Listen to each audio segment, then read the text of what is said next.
अस्सलाम वालेकुम प्यारे दोस्तों और बच्चों, आज की कहानी का नाम है जिन बाबा। कहते हैं कि घर का माहौल बच्चों के लिए बड़ा पुरअसर होता है। शगुफ्ता का घराना नमाज और रोज़ा और तलावत कुरान पाक का बड़ा पाबंद था। शगुफ्ता की उम्र छोटी थी मगर वो भी अपने माँ बाप की तरह नमाज की पाबंदी करती थी।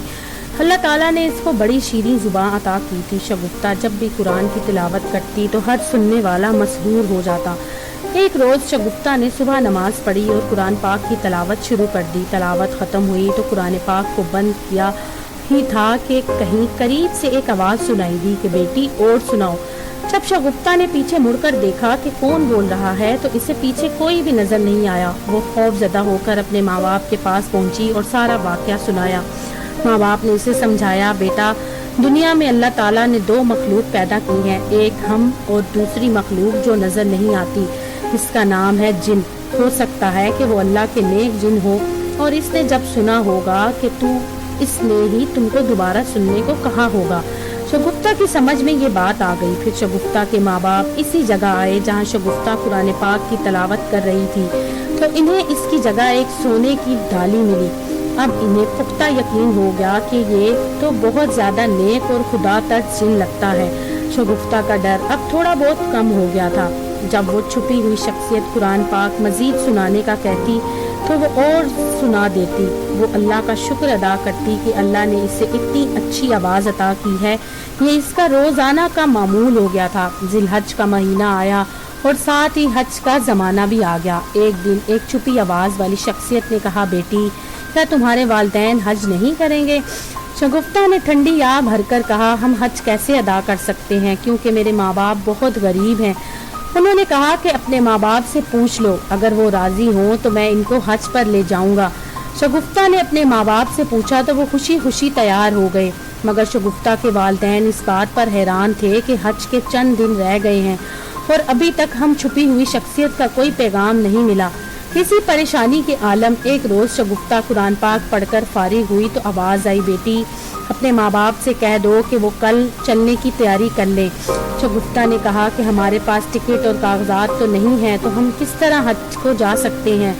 तो उन्होंने तैयार शुदा कागजात और टिकट शगुफ्ता के सामने रख दिए और इसके वालिदैन को बुलाकर हज्जाज की मुकद्दस ज़मीन पर पहुँचने का तरीका बतला दिए और कहा कि आप फिक्र ना करें, मैं आपके साथ हूँ। गर्ज ये घराना हवाई सफ़र के ज़रिए हज्जाज की मुकद्दस ज़मीन पर पहुँचा।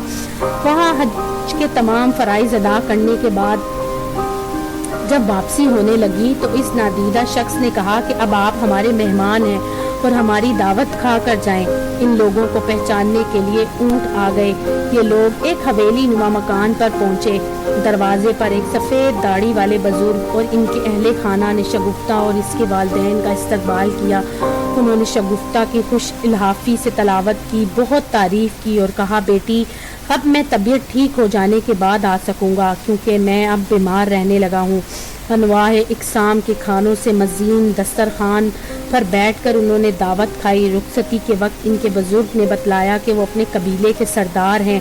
शगुफ्ता और इनके वालिदैन को बहुत सारे तोहफे दिए और कहा कि वापसी में आपके साथ मेरा बेटा होगा और आपको कोई तकलीफ़ नहीं होगी। शगुफ्ता के वालिदैन ने इनका बहुत बहुत शुक्रिया अदा किया और अपने घर की तरफ रवाना हो गए। एक दिन शगुफ्ता कुरान पाक की तलावत कर रही थी कि फिर इसे छुपी हुई आवाज़ सुनाई दी। वो कह रही थी कि बेटी अब शायद मैं तुम्हारे पास ना आ सकूं क्योंकि मेरी तबीयत बहुत ख़राब हो गई है। इसके बाद काफ़ी अरसे तक जिन बाबा के बारे में कुछ मालूम ना हो सका।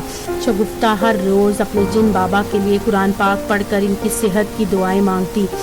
एक दिन जब वो कुरान पाक पढ़कर फारिग हुई तो इसने एक नौजवान की आवाज़ सुनी। उन्होंने कहा, बहन मैं अपने बाबा की नसीहत के मुताबिक तुम्हें ये बताने आया हूँ कि इनका इंतकाल हो गया। इंतकाल से पहले उन्होंने तुम्हारे लिए कुछ तोहफे दिए जो मैं लेकर आया हूँ। शगुफ्ता के सामने बहुत से तोहफे रखे हुए थे और जिन बाबा का बेटा जा चुका था मगर वो जिन बाबा की मोहब्बत और शफकत को याद करके फूट फूट कर रोने लगी। तो दोस्तों, अगर आपको ये कहानी पसंद आए तो मेरे चैनल को लाइक और सब्सक्राइब ज़रूर कीजिएगा।